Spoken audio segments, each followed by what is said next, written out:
अस्सलाम वालेकुम। 9th class आप लोगों को, जैसे हम लोग ने चैप्टर नंबर 3 स्टार्ट किया था बायो का, बायोडाइवर्सिटी। लास्ट टाइम जो है हमने पढ़ा था basis of classification, species, unit of classification, और इसके अलावा जो है क्लासिफिकेशन पढ़ी थी ह्यूमन की, पी की, और टेक्सोनोमिक हायरार्की। आज हम लोगों ने पढ़ना है हिस्ट्री ऑफ क्लासिफिकेशन सिस्टम। मतलब ये है कि क्लासिफिकेशन के बारे में तो आपको पता है कि the method which is use to divide the organism to groups and subgroups. अब ये जो है इंट्रोड्यूस किसने करवाया था, किस किस साइंटिस्ट ने क्या क्या रोल प्ले किया था क्लासिफिकेशन में, जो हमारे पास 5 किंगडम्स हैं उन 5 किंगडम्स के बनाने में, तो हम सारा इसमें पढ़ेंगे। तो सबसे पहले जो क्लासिफिकेशन सिस्टम है वो मुतारिफ़ करवाया था अरिस्टोटल ने। अरिस्टोटल एक ग्रीक फ़िलासफ़र था जिसने जो है ये सिस्टम मुतारिफ़ करवाया था। उसने पूरी दुनिया के ऑर्गेनिज़म्स को 2 बड़े किंगडम में डिवाइड किया था, प्लांट्स में एंड एनिमेलिया में। इसको कहते भी हैं kingdom plantae, kingdom Plantae and animalia. ये 2 उसमें ग्रुप्स में उसने डिवाइड किया था। ठीक है, फिर उसके बाद एक अबू उस्मान उमर अल जहेज़ आए थे 700 में। उन्होंने क्या किया था, उन्होंने अपनी एक बुक में 350 स्पीशीज़ ऑफ एनिमल्स के बारे में डिस्क्राइब किया था, और उन्होंने जो सबसे ज़्यादा वहाँ पे लिखा था वो आर्ट्स के बारे में बताया था, आर्ट्स की स्पीशीज़ के बारे में बताया था। तो अब अक्सर जो है ये एज अ MCQs भी पूछा जाता है कि आर्ट्स के बारे में जो है सबसे ज़्यादा किसने जो है डिस्कवरीज़ की थी, किस, तो आपको बताना होगा कि अबू उस्मान अल जहेज़ ने। ठीक है, ये साइंटिस्ट के सारे वर्क्स जो हैं आपको आने चाहिए, ये अक्सर जो है 2 नंबर के क्वेश्चन में जो है ये पूछ ले जाते हैं। इसके अलावा इब्न रश्द ने क्या किया था, अरिस्टोटल की लिखी हुई थी बुक थी एक, अरिस्टोटल ग्रीक फ़िलासफ़र था, तो उसने अपनी ज़ुबान में एक बुक लिखी थी ग्रीक में, De Anima on the soul. तो इब्न रश्द ने उसको ट्रांसलेट किया था अरेबिक में। ठीक है, फिर उसके बाद जो है आपके साइड बॉक्स में जो दिया गया है कार्लस लिनियस का वर्क दिया गया है। कार्लस लिनियस भी एक फेमस साइंटिस्ट थे। उन्होंने सबसे पहले जो वर्क किया था, उन्होंने पूरी दुनिया के ऑर्गेनिजम्स को 3 बेसिक ग्रुप्स में डिवाइड किया था। वेजिटेबल्स मींस प्लांट्स में, एनिमल्स मींस सारे एनिमल्स ग्रुप में रखे थे। मिनरल्स में उसने नॉन लिविंग थिंग्स को रखा था कि जितनी भी नॉन लिविंग थिंग्स हैं वो सारी किस में आ जाएंगी, मिनरल्स में आ जाएंगी। ठीक है, लेकिन ये ग्रुप्स बनाते हुए इसने 5 रैंक्स यूज़ किए थे, ऑर्डर का, जीनस, स्पीशी, क्लास, वैरायटी। ठीक है, वैरायटी स्पीशी से भी ज़्यादा छोटा होता है। अच्छा, उसके बाद उसने जो स्पीशीज़ में ग्रुप रखे थे ऑर्गेनिजम्स के, उनको according to the similar physical characteristics की बेस पर रखे थे। इसके अलावा जो इसका मोस्ट फेमस जो इसका वर्क है वो ये है कि इसने साइंटिफिक नेमिंग सिस्टम मुतारिफ़ करवाया था। मतलब ये कि ऑर्गेनिजम्स को साइंटिफिक नेम देने का तरीका, यानी कि बायनोमियल नोमेनक्लेचर जो है वो कार्लस लिनियस ने मुतारिफ़ करवाया था। ये आप लोग नेक्स्ट पढ़ेंगे कि साइंटिफिक बायनोमियल नोमेनक्लेचर क्या होता है, कि ऑर्गेनिजम्स को साइंटिफिक नेम्स कैसे दिए जाते हैं, उनके रूल्स, ये सब कुछ जो है कार्लस लिनियस ने मुतारिफ़ करवाया था, जिसकी वजह से ये फेमस हुआ था। अच्छा जी, इसके बाद आप लोग नेक्स्ट साइंटिस्ट है एंड्रिया कैसलपिनो। इन्होंने डिवाइड किया था प्लांट्स को 15 ग्रुप्स में, जिन्होंने जेनरा का नाम दिया था। आप लोगों ने लास्ट टाइम जो लेडर्स पढ़े थे, phylum, class, order, family, genus, species, ये किसी न किसी साइंटिस्ट ने मुतारिफ़ करवाए थे। जॉन रे ने जो है इंपॉर्टेंट वर्क था इसका पब्लिश किया था, इंपॉर्टेंट वर्क ऑन प्लांट की क्लासिफिकेशन पे इसने भी मोस्ट इंपॉर्टेंट काम किया था। इसके अलावा अगस्टस रेवेनस ने टेक्सॉन, ऑर्डर मुतारिफ़ करवाया था। टर्नफोर्ड ने इंट्रोड्यूस करवाया था क्लास एंड स्पीशीज़, ये दोनों टैक्सा बताए थे। ठीक है, अब क्या होता है, बायोलॉजिस्ट हमेशा प्रेफर करते हैं इस तरह के सिस्टम को कि उन्हें मैक्सिमम इंफॉर्मेशन मिले सिमिलैरिटीज़ की और डिफरेंस की और मुख्तलिफ ऑर्गेनिज़म्स की, ताकि वो बेस्ट से बेस्ट जो है इनको एक वे मिल जाए ऑर्गेनिज़म्स को क्लासीफाई करने का ग्रुप्स में, ताकि एक अच्छी क्लासिफिकेशन हो जाए। ऐसा ना हो कि 2 ऑर्गेनिज़म बिल्कुल डिफरेंट है और वो किसी एक ही ग्रुप में चले जाएँ। तो हमारे पास जो 5 किंगडम्स है ना, बड़े बड़े किंगडम्स, जो आप लोग फर्स्ट चैप्टर में पढ़ चुके हैं, kingdom plantae, kingdom animalia, fungi, monera, protista, ये ऐसे ही नहीं हमारे पास आए। इनके पीछे खूब बहुत सारी रिसर्च हो चुकी है। पहले 2 किंगडम क्लासिफिकेशन सिस्टम बना, फिर उसके अंदर खामियाँ निकाली गई, फिर उन खामियों को दूर किया गया, 3 किंगडम क्लासिफिकेशन सिस्टम बना, फिर उसके अंदर कुछ ड्रॉबैक्स थे, फिर उनको इम्प्रूव किया, फिर कहीं जाके 5 किंगडम क्लासिफिकेशन सिस्टम आया, जो जो आज भी हम अब तक पढ़ते आ रहे हैं, 5 किंगडम क्लासिफिकेशन सिस्टम। अब उसमें जो है हमारा सबसे पहला सिस्टम है 2 किंगडम क्लासिफिकेशन सिस्टम। किंगडम आपको पता है लार्जर टैक्सॉन है, क्लासिफिकेशन भी आपको पता है, the method from which we divide organism into groups and subgroups. System मतलब ये एक पूरा एक सिस्टम है जिसमें हम बेसिस बनाते हैं, ऐसे ही नहीं उठा के किसी भी ऑर्गेनिज्म को किसी भी ग्रुप में रख दिया, हम बेसिस बनाते हैं और डाटा हासिल करते हैं सारी इन्फॉर्मेशन के बाद, मतलब ये पूरा एक नेटवर्क होता है, इसलिए हम इसे कहते हैं टू किंगडम क्लासिफिकेशन सिस्टम। जैसे आप लोग हिस्ट्री में पढ़ चुके हैं कि सबसे पहले जो है क्लासिफिकेशन सिस्टम जो है अरिस्टोटल ने दिया था, 2 ग्रुप्स में डिवाइड किया था, प्लांटी एंड एनिमेलिया में।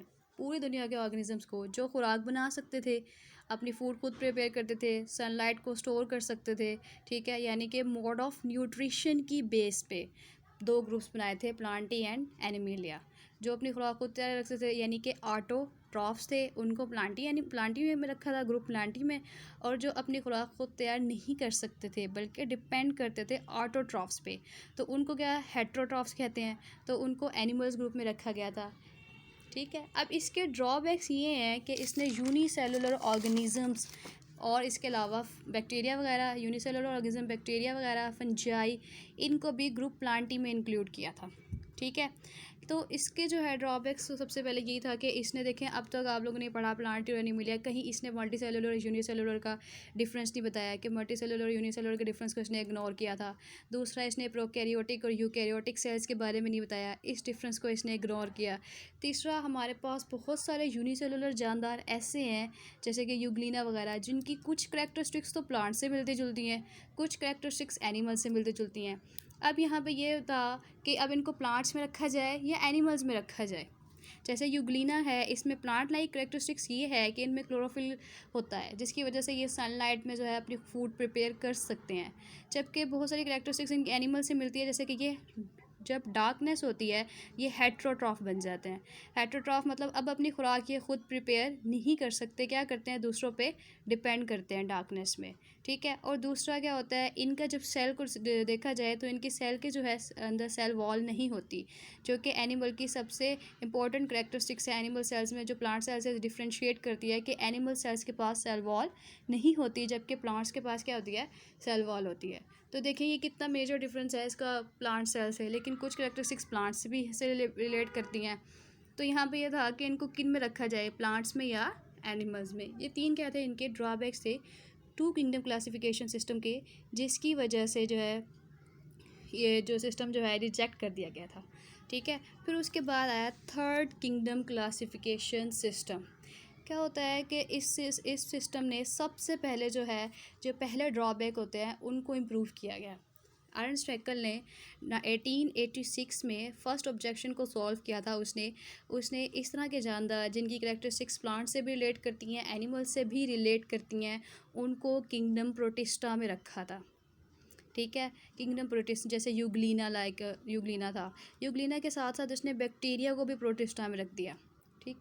और कुछ फंजाई जो थे वो अभी जो है फंजाई जो है अभी प्लांटी में ही रखे हुए थे, ठीक है। अच्छा, ये इसने 3 किंगडम क्लासिफिकेशन सिस्टम को तारीफ करवाया था। सिर्फ थर्ड ये था कि एक तो प्लांटी ग्रुप था, दूसरा एनिमेलिया, तीसरा हो गया प्रोटिस्टा। तीसरा जो है इसमें यूग्लिना लाइक जानवर ऑर्गेनिजम्स के लिए हो गया प्रोटिस्टा। अब यह गया इसके भी ड्रॉबैक्स थे, इसने भी हमें प्रोकैरियोट और यूकैरियोट का डिफरेंस भी नहीं बताया, और इसने भी यूनिसेलुलर और मल्टी सेलुलर को जो है वो इग्नोर किया उनके डिफरेंस को। और थर्ड नंबर पे गया कि इसने फंजाई को भी कोई सही पोजीशन नहीं दी, फंजाई अभी तक प्लांटी ग्रुप में ही रखे हैं। तो ये इसके ड्रॉबैक्स थे 3 किंगडम क्लासिफिकेशन सिस्टम के, जिसकी वजह से क्या होता, साइंटिस्ट ने इसे भी अप्रूव भी नहीं किया था, क्या इसे भी रिजेक्ट कर दिया था, क्योंकि वो सेटिस्फाई नहीं थे फंजाई की पोजीशन के प्लांटी में। क्या होता है कि फंजाई जो है वो ऑटोट्रॉफ्स नहीं है, जबकि प्लांट्स तो ऑटोट्रॉफ्स होते हैं, अपना फूड खुद प्रिपेयर करते हैं।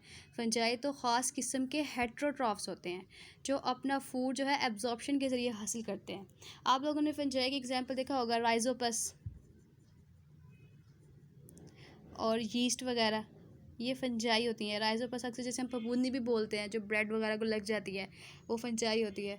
अब ये देखिए फंजाई जो है हेट्रोट्रॉफ्स होते हैं, ये अपना फूड इंजेस्ट नहीं करते जिस तरह एनिमल्स अपना फूड मुंह के ज़रिए इंजेस्ट करते हैं। ये क्या करते हैं, ये तो एब्जॉर्ब करते हैं, डाइजेस्टिव एंजाइम्स सेक्रेट करते हैं, फिर वो डाइजेस्टिव एंजाइम जो है फूड को ब्रेक डाउन करते हैं सिंपलर फॉर्म में, फिर ये उन्हें एब्जॉर्ब करते हैं अपनी ठीक है, तो ये इस तरह से अपना फूड हासिल करते हैं। और दूसरा ये कि इनके जो, अगर हम फंजाई की सेल वॉल का स्टडी करें तो फंजाई की सेल वॉल में जो है वो सेलुलोज की नहीं बनी होती। सेलुलोज क्या होता है, ये एक ख़ास किस्म का मटेरियल होता है जो प्लांट्स की सेल वॉल में पाया जाता है। प्लांट्स की सेल वॉल में सेलुलोज पाया जाता है, ठीक है, जबकि फंजाई की जो सेल वॉल है उसमें काइटिन पाया जाता है, ठीक है। इस तरह जो है एक बैक्टीरिया भी है, उसकी जो सेल वॉल है उसमें पेप्टाइडोग्लाइकन पाए जाते हैं। ये तीनों बातें आपको याद होनी चाहिए कि प्लांट्स के सेल वॉल में सेलुलोज होता है और फंजाई की सेल वॉल में काइटिन होता है, सेलुलोज नहीं होता। तो ये बात भी डिफ्रेंशिएट करती है फंजाई को कि वो प्लांट से रिलेट नहीं करते, ना तो वो ऑटोट्रॉफ्स हैं बल्कि हेटरोट्रॉफ्स हैं। दूसरा, उनकी सेल वॉल में काइटिन होता है, सेलुलोज नहीं होता, जिसकी वजह से ये थ्री किंगडम क्लासिफिकेशन सिस्टम भी क्या हो गया था, रिजेक्ट हो गया था, क्योंकि साइंटिस्ट जो है वो डिसएग्री थे position of fungi in kingdom Plantae. और उसके बाद जो है एक नया सिस्टम मुतारिफ़ करवाया था, 5 किंगडम क्लासिफिकेशन सिस्टम। 1937 में ई चैटन ने सजेस्ट किया था ये, कि उसने प्रोकैरियोट और यूकैरियोट का डिफरेंस बताया था हमें। तो पहले जो ना तो हमें 2 किंगडम क्लासिफिकेशन सिस्टम ने बताया, ना 3 क्लासिफिकेशन सिस्टम ने बताया, प्रोकैरियोटिक और यूकैरियोटिक। प्रो जो है इसका मतलब होता है बिफोर, और कैरियोटिक जो है ये वर्ड कैरियन से निकला है, जिसका मतलब होता है nucleus. Prokaryotic means before nucleus, यानी कि ये वो ऑर्गेनिजम्स होते हैं जिनके अंदर जो है वो न्यूक्लियस नहीं होता, बल्कि जो जेनेटिक मटेरियल है वो ऐसे ही साइटोप्लाज्म में फ्लोट करता है, ठीक है। ऐसे मिड में साइटोप्लाज्म में बड़ा वो होता है, न्यूक्लियस, कोई न्यूक्लियस नहीं होता, ठीक है। जैसे कि बैक्टीरिया, ये प्रोकैरियोटिक है, ठीक है, इसीलिए तो कहते हैं बिफोर न्यूक्लियस। जबकि यू का मतलब होता है ट्रू, सही, और कैरियोटिक वही कैरियन मींस न्यूक्लियस, यानी कि ये वो ऑर्गेनिज्म होंगे जिनके अंदर प्रॉपर न्यूक्लियस होगा, जिनका जेनेटिक मटेरियल जो है वो एक प्रॉपर न्यूक्लियर मेम्ब्रेन के अंदर कवर होगा, एक प्रॉपर न्यूक्लियस जो है इनके एनिमल सेल्स में, इनके सेल्स में मौजूद होता है। तो ऐसे जानदारों को हम क्या कहते हैं, यूकैरियोटिक है, ठीक है। तो ये 1937 में ई चैटन का वर्क था, ये अक्सर शॉर्ट क्वेश्चन में पूछा जाता है। उसके बाद 1967 में रॉबर्ट विटेकर ने 5 किंगडम क्लासिफिकेशन जो है वो इंट्रोड्यूस करवाए थे। कौन से 5 kingdoms, protista, monera, fungi, plantae, animalia. ये 5 किंगडम्स जो है हमें मुतारिफ़ करवाए थे रॉबर्ट विटेकर ने। इन किंगडम्स की उसने बेसिस क्या बनाई थी, उसने 2 बेसिस बनाई थी। एक तो लेवल्स ऑफ सेलुलर ऑर्गेनाइजेशन, यहाँ जो पिछले ड्रॉबैक थे जिसमें हमें मल्टीसेलुलर और यूनिसेलुलर का डिफरेंस नहीं बताया था, यहाँ रॉबर्ट विटेकर ने मल्टीसेलुलर और यूनिसेलुलर का डिफरेंस जो है वो वाज़ा किया था कि प्रोकैरियोट्स यूकैरियोट्स का डिफरेंस भी रखा था, यूनिसेलुलर और मल्टीसेलुलर का भी डिफरेंस रखा था, अलग अलग मतलब इनको डिफ्रेंशिएट करके हमें बताया था। तीसरा, मोड ऑफ न्यूट्रिशन उसने क्या रखा था कि जो फोटोसिंथेसिस करते हैं उनको अलग ग्रुप में रखा, जो एब्जॉर्ब करते हैं फूड उनको अलग ग्रुप में रखा, और जो इंजेस्ट करते हैं उनको अलग ग्रुप में रखा। तो यहाँ पे इसने सारे ड्रॉबैक्स जो हैं जिनकी वजह से साइंटिस्ट ने 2 किंगडम क्लासिफिकेशन सिस्टम और 3 किंगडम क्लासिफिकेशन सिस्टम को रिजेक्ट कर दिया था, वो यहाँ पे सारे ड्रॉबैक्स को उसने क्या किया, उसको इम्प्रूव कर दिया, ठीक है। और ये 5 किंगडम्स जो है ये मुतारिफ़ करवाए थे। प्रोटिस्टा में सारे यूनिसेलुलर ऑर्गेनिज्म रखे थे, ठीक, कुछ बैक्टीरिया वगैरह, मोनीरा में जो है बैक्टीरिया रखे थे, कुछ बैक्टीरिया वगैरह यूनिसेलुलर ऑर्गेनिजम्स। प्रोटिस्टा में जो है यूकैरियोटिक यूनिसेलुलर और सिंपल मल्टीसेलुलर ऑर्गेनिजम्स को रखा था। फिर उसके बाद जो है फंजाई आपको पता है, फंजाई के लिए इसने एक अलग ग्रुप बनाया था, क्योंकि फंजाई जो है ना प्लांट्स हैं ना ही एनिमल्स हैं, ठीक। फंजाई क्या होते हैं, ये हेटरोट्रॉफ्स होते हैं, एब्जॉर्ब करते हैं अपना फूड, इनके सेल वॉल में काइटिन होता है। उसके अलावा जो भी सारे फोटोसिंथेसिस कर सकते थे वो ऑटोट्रॉफ्स, उनको किंगडम प्लांटी में रखा, और जो हेटरोट्रॉफ्स होते हैं जो अपने फूड इंजेस्ट करते हैं, डिपेंड करते हैं प्लांट्स पे या ऑटोट्रॉफ्स पर, उनको किंगडम एनिमेलिया में रख दिया था, ठीक है। तो इसकी वजह से ये 5 किंगडम इसने मुतारिफ़ करवाए थे।